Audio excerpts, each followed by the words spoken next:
రాజ్యసభ సభ్యత్వం 3 ఏళ్లకు పైగా ఉన్నట్టుంది. సో అయినా కూడా రాజ్యసభ సభ్యత్వాన్ని కూడా రాజీనామా చేయటం ఇదంతా కూడా ఊహించని ఒక హఠాత్ పరిణామంగా చూడాల్సి ఉంటుంది. ఆయన కొద్దిసేపటి క్రితం ట్విట్టర్లో పెట్టే వరకు కూడా ఎక్స్ అకౌంట్లో ఆయన ఈ పోస్ట్ పెట్టే వరకు ఎవరు కూడా ఊహించలా. ఆయన కొద్దిసేపటి క్రితం అసలు కనీసం ఎక్స్పెక్ట్ చేయలే. వైఎస్ఆర్ కాంగ్రెస్ పార్టీలో కూడా కనీస డిస్కషన్ జరగల. ఎందుకంటే కనీసం ముందుగా ఫెయిలర్స్ అందుతూ ఉంటాయి, సహజంగా లీకులు అందుతూ ఉంటాయి. కనీసం ఆయన ఉన్న మూడ్ను బట్టి ఆయన వెళ్ళిపోయే అవకాశం ఉందనో లేకపోతే ఇబ్బంది పడుతున్నాడో రకరకాల చర్చలు జరుగుతుంటాయి. అలాంటివి కూడా వైఎస్ఆర్ కాంగ్రెస్ పార్టీలు ఎక్కడా లేవు. సడన్గా ఆయన ఈ నిర్ణయం అనేది తీసుకున్నారు. సరే, లోపల ఏం జరిగింది, పార్టీలో అంతర్గతంగా ఏం జరిగింది, ఓటమి తర్వాత ఏం జరిగింది, ఓటమికి ముందు ఏం జరిగింది, ఇవన్నీ కూడా బేరీజు వేసుకుంటూ ఉంటే వైఎస్ఆర్ కాంగ్రెస్ పార్టీలో విజయసాయిరెడ్డి చాలా ఇబ్బందులు పడ్డాడనేది దీన్ని బట్టి స్పష్టంగా అర్థమవుతుంది. ఆయన కొద్దిసేపటి క్రితం ఎక్స్లో పెట్టిన ట్వీట్లో ఉన్న సారాంశం ఒకసారి చూద్దాం. రాజకీయాల నుంచి తప్పుకుంటున్నాను స్పష్టంగా చెప్పేశారు. మొదటి లైన్లోనే ఎక్కడ ఉపోద్ఘాతాలు లాంటివి ఏమీ లేకుండా రాజకీయాల నుంచి తప్పుకుంటూ ఉన్నాను. రాజ్యసభ సభ్యత్వానికి రేపు 25వ తారీఖున రాజీనామా చేస్తూ ఉన్నాను. అంటే రేపు 25వ తేదీ రాజ్యసభ సభ్యత్వానికి కూడా రాజీనామా చేస్తున్నాను. ఏ రాజకీయ పార్టీలోనూ చేరటం లేదు. వేరే పదవులో ప్రయోజనాలు లేక డబ్బులో ఆశించి రాజీనామా చేయటం లేదు. ఈ నిర్ణయం పూర్తిగా నా వ్యక్తిగతం. ఎలాంటి ఒత్తిళ్లు లేవు, ఎవరూ ప్రభావితం చేయలేదు. 4 దశాబ్దాలుగా 3 తరాలుగా నన్ను నమ్మి ఆదరించిన వైఎస్ కుటుంబానికి రుణపడి ఉన్నాను. 2 సార్లు రాజ్యసభ సభ్యుడిగా అవకాశం ఇచ్చిన జగన్ గారికి, నన్ను ఇంతటి ఉన్నత స్థాయికి తీసుకెళ్లిన భారతమ్మ గారికి సదా కృతజ్ఞుని. జగన్ గారికి మంచి జరగాలని కోరుకుంటూ ఉన్నా. పార్లమెంటరీ పార్టీ నాయకుడిగా, రాజ్యసభలో ఫ్లోర్ లీడర్గా, పార్టీ జాతీయ ప్రధాన కార్యదర్శిగా పార్టీ మరియు రాష్ట్ర ప్రయోజనాల కోసం చిత్తశుద్ధితో శక్తి వంచన లేకుండా కృషి చేశాను. కేంద్రానికి రాష్ట్రానికి మధ్య వారధిలా పనిచేశాను. దాదాపు 9 సంవత్సరాలు ప్రోత్సహించి కొండంత బలాన్ని మనోధైర్యాన్ని ఇచ్చి తెలుగు రాష్ట్రాల్లో నాకు గుర్తింపునిచ్చిన ప్రధాని మోడీ గారికి, హోంమంత్రి అమిత్ షా గారికి ప్రత్యేక ధన్యవాదాలు. టీడీపీతో రాజకీయంగా విభేదించా. చంద్రబాబు గారి కుటుంబంతో వ్యక్తిగతంగా విభేదాలు లేవు.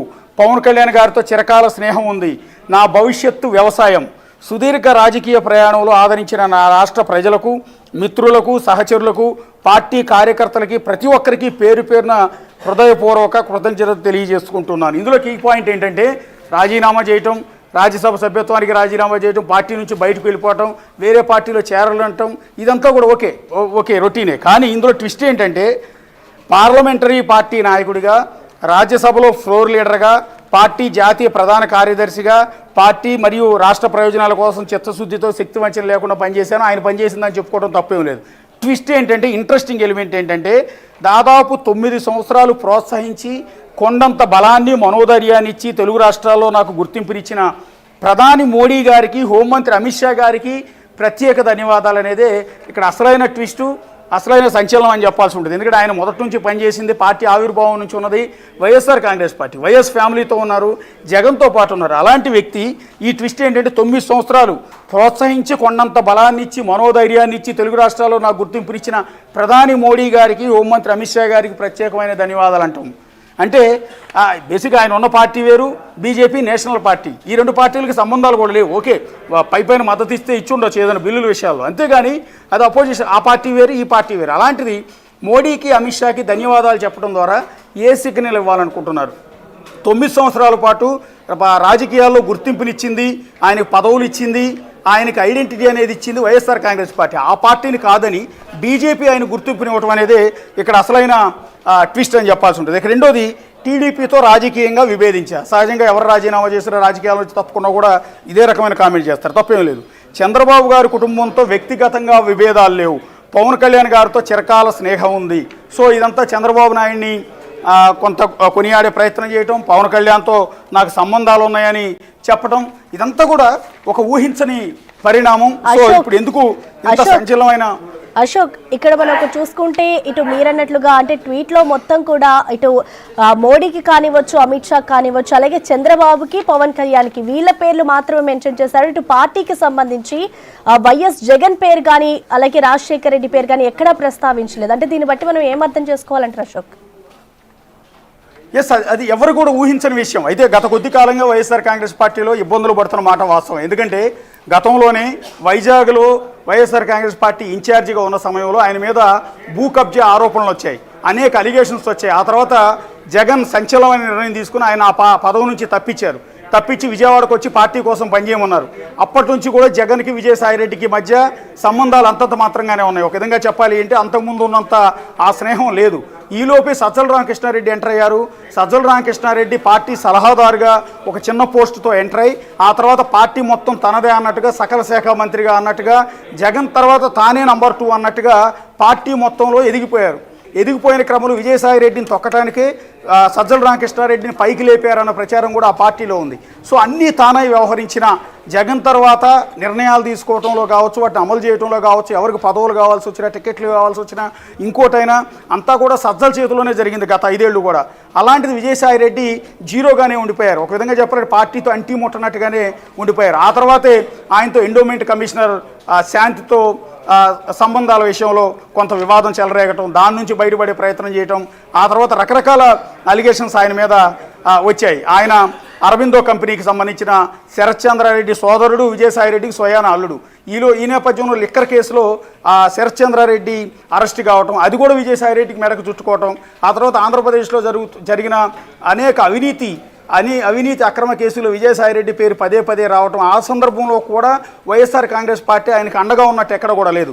ఫర్ ఎగ్జాంపుల్ ఎండోమెంట్ కమిషనర్ వ్యవహారంలో కూడా ఎక్కడ పార్టీ ఆయన వైపు అండగా నిలబడాలి, ఆయన తరపున ఎవరు కూడా మాట్లాడాల.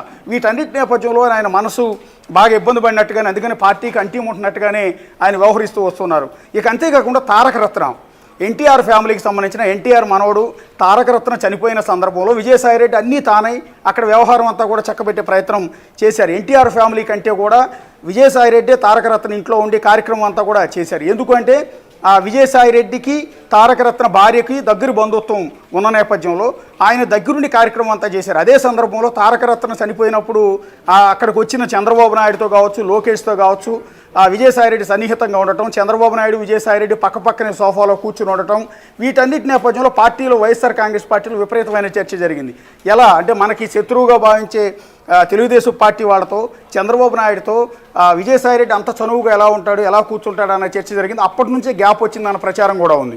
ఎప్పుడైతే విజయసాయిరెడ్డి చంద్రబాబుతో పక్కన కూర్చుని గుసగుసలాడారో, వీళ్ళిద్దరూ కలిసి ఒక ప్రెస్ మీట్ పెట్టారో, ఈ పెట్టిన నేపథ్యంలో జగన్తో ఆయనకున్న లింకులు తెగిపోయి అప్పటి నుంచి ఆయన పార్టీకి దూరం చేశారన్న ప్రచారం. దీనికి తోడు ఆయన వైజాగ్లో ఆయన మీద వచ్చిన అలిగేషన్స్ కావచ్చు, ఇలాంటి ఎండోమెంట్ కమిషనర్తో సంబంధాల విషయంలో వచ్చిన ఆరోపణలు కావచ్చు, ఇలాంటి అన్ని అంశాల్లో కూడా వైఎస్ఆర్ కాంగ్రెస్ పార్టీ ఆయన వెంట నిలవలేదు, ఆయనకు మద్దతు ఇవ్వలేదు, ఆయనకు సాయం చేసే ప్రయత్నం చేయలేదు, ఒంటరిగానే పోరాటం చేశారు. అప్పటి నుంచి పార్టీతో గ్యాప్ రావటం, అంతకుమించి విజయసాయిరెడ్డి ఎప్పుడైతే డౌన్ అవుతూ వస్తూ ఉన్నారో ఆ నంబర్ 2 స్థానాన్ని సజ్జల రామకృష్ణారెడ్డి బలవంతంగా లాక్కున్నారన్న ప్రచారం కూడా ఉంది. అందుకని జగన్ తర్వాత అన్నీ తానై సజ్జల రామకృష్ణారెడ్డి వ్యవహరించడం, విజయసాయిరెడ్డి పూర్తిగా పక్కన పెట్టేయడం, ఆయన పట్టించుకోకపోవడంతో ఆయన ఈ నిర్ణయం తీసుకున్నట్టుగా తెలుస్తుంది. ఈ మధ్యకాలంలో జగన్ని విజయసాయిరెడ్డి కలిసిన సందర్భాలు కూడా లేవు. అలాగే తన రిజిగ్నేషన్ ఇచ్చిన ఈ సందర్భంలో కూడా ఆయన జగన్ను పెద్దగా కొనియాళ్ళ, కేవలం వైఎస్ కుటుంబంతో సన్నిహిత సంబంధాలు ఉన్నాయని చెప్పారు. బేసిక్గా విజయసాయిరెడ్డి ప్రస్థానం కూడా చెప్పుకోవాలి. ఆయన నెల్లూరు జిల్లా ఆడిటర్, వ్యక్తిగతంగా ఆడిటర్ ఆయన, అది కూడా వైఎస్ కుటుంబానికి వ్యక్తిగతంగా ఆడిటర్గా పనిచేస్తూ వచ్చారు. సాక్షి ఛానల్ పెట్టినప్పుడు, సాక్షి పేపర్ పెట్టినప్పుడు కూడా దాని ఎంటైర్ వ్యవహారాలన్నీ కూడా మొదట్లో విజయసాయిరెడ్డి చూసేవారంటే ఫైనాన్షియల్ వ్యవహారాలన్నీ కూడా. అట్లాగే జగన్ అక్రమాస్తుల కేసులో సిబిఐ నమోదు చేసిన 13 కేసుల్లో, ఈడీ కేసుల్లో ఆయనతో పాటు సహనిందితుడిగా A2 స్థానంలో విజయసాయిరెడ్డి కూడా ఉన్నారు. జగన్తో పాటు అరెస్ట్ అయ్యారు. చెంచులగూడ జైల్లో 16 నెలల పాటు జైల్లోనే ఉండొచ్చారు. సో ఇంతటి అత్యంత క్లోజ్ ఒక ఆడిటర్గా ప్రస్థానం మొదలుపెట్టి రాజకీయ నాయకుడిగా ఎదిగి జగన్ కేసుల్లో ఇరుక్కుని, ఆ తర్వాత జగన్తో పాటు జైలుకి వెళ్ళొచ్చి, ఆ తర్వాత వైఎస్ఆర్ కాంగ్రెస్ పార్టీ పెట్టడంలోనూ, జగన్ పాదయాత్రలోనూ కీలక పాత్ర వహించి, ఆ తర్వాత 2014లో ఎన్నికల్లో ఓటమి తర్వాత కూడా ఆయన పార్టీలో చాలా స్ట్రాంగ్గానే ఉన్నారు. కానీ 2019లో మళ్ళీ తిరిగి వైఎస్ఆర్ కాంగ్రెస్ పార్టీ అధికారంలోకి వచ్చినప్పటి నుంచే పార్టీకి, జగన్మోహన్ రెడ్డికి, విజయసాయిరెడ్డికి మధ్య ఆ గ్యాప్ అనేది పెరిగింది. ఎప్పుడైతే సజ్జల రామకృష్ణారెడ్డి ఎంటర్ అయ్యారు, వాస్తవానికి మొదట్లో సజ్జల రామకృష్ణారెడ్డి పాత్ర లేదు, ఆయన ప్రస్థానం కూడా పెద్దగా లేదు. ఆయన సాక్షి పత్రికకు బహుశా ఎడిటర్గానే ఏదో చేసినట్టున్నారు, జర్నలిస్ట్ బేసిక్గా కాబట్టి. సో అలా పనిచేసిన వ్యక్తిని పార్టీలోకి తీసుకొచ్చారు. ఆ తర్వాత అధికారంలోకి రాగానే ఆయనకి సలహాదారు పోస్ట్ ఇచ్చారు. సలహాదారు పోస్ట్ ఇచ్చి ఎప్పుడైతే ఆయనకు ప్రయారిటీ ఇవ్వటం మొదలుపెట్టారో, విజయసాయిరెడ్డిని పక్కన పెట్టడం మొదలుపెట్టారో, ఆయన ప్రయారిటీ తగ్గిపోతూ వస్తుంది. ఈ నేపథ్యంలోనే విజయసాయిరెడ్డి పార్టీని వీడాలని నిర్ణయం తీసుకున్నట్టుగా దీన్ని బట్టి అయితే మనకి చాలా స్పష్టంగా తెలుస్తోంది. సో ఇప్పుడు ఏం చేయబోతున్నారు విజయసాయిరెడ్డి? తాను భవిష్యత్తులో వ్యవసాయం చేస్తానని చెప్తున్నారు. నిజంగా వ్యవసాయం చేస్తారా లేదా బీజేపీలో చేరతారన్న ప్రచారం జరుగుతుంది. ఎందుకంటే ఇప్పుడు ఆయన పెట్టిన పోస్ట్లో కూడా మోడీని అమిత్ షాని పొగుడుతూ ఈ పోస్టు పెట్టడం బట్టి చూస్తే ఆయన బహుశా బీజేపీలో చేరే అవకాశం ఉందేమోనన్న ఒక చర్చ కూడా నడుస్తోంది. ఎందుకంటే ఆయన మీద ఉన్న కేసుల నుంచి బయటపడాలంటే, లేకపోతే ఆయన మీద వస్తున్న ఈ వివాదాల నుంచి బయటపడాలి అంటే బీజేపీ అండ కావాలి. కాబట్టి ఆయన బీజేపీ పంచం చేరి బీజేపీలో చేరి వీటి నుంచి కూడా బయటికి పడే ప్రయత్నం చేస్తారన్న చర్చ కూడా విపరీతంగా నడుస్తుంది. సో విజయసాయి రెడ్డి ఏం మాట్లాడతారు, దీని మీద ఏం క్లారిటీ ఇస్తారన్న చూడాల్సి ఉంటుంది. బహుశా రేపు రాజీనామా చేస్తున్నానని చెప్తున్నారంటే హైదరాబాద్లో ఉన్నారా, విజయవాడలో ఉన్నారా, లేకపోతే ఢిల్లీలో ఉన్నారా, ఇవన్నీ కూడా చూడాల్సి ఉంటుంది. ఇక రాజీనామాకి సంబంధించి బహుశా జగన్మోహన్ రెడ్డికి ముందే చెప్పు ఉండొచ్చు, ఆ హింట్స్ అంటూ కూడా ఇచ్చి ఉండొచ్చు. సో మీరు నన్ను నెగ్లెక్ట్ చేస్తున్నారు కాబట్టి పార్టీ నుంచి తప్పుకుంటానని వార్నింగ్ లాంటివి కూడా ఇచ్చి ఉండొచ్చు. అయినా కూడా పార్టీ నుంచి రెస్పాన్స్ లేని క్రమంలోనే విజయసాయి రెడ్డి బహుశా ఈ నిర్ణయం తీసుకున్నారని మనం